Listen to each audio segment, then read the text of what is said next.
मैंने अपने teacher professor राहत अली से पूछा, सर क्या मैं आपसे एक जाती सवाल कर सकता हूं?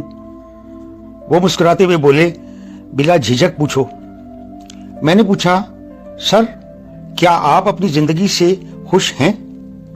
वो बोले, मियां मुझे नहीं मालूम कि अपनी ट्रू सेंस में खुशी क्या होती है और ये दुनिया में किस तरह से एग्जिस्ट करती है। बहरहाल मैं तुम्हें तुम्हारे सवाल का जवाब मिसाल देकर समझाने की कोशिश करता हूं। मुझ पर मुश्किल वक्त भी आता है और उसके बाद मुश्किल खत्म भी हो जाती है।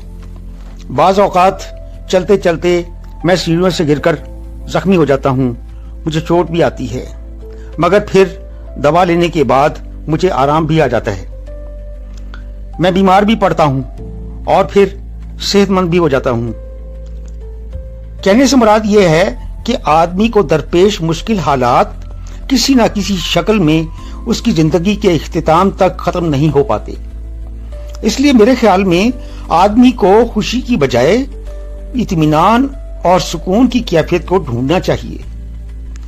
मैंने पूछा, सर जब आदमी तंगी तुर्शी की कैफियत में होगा तो आदमी को सुकून और इत्मीनान कैसे मिलेगा?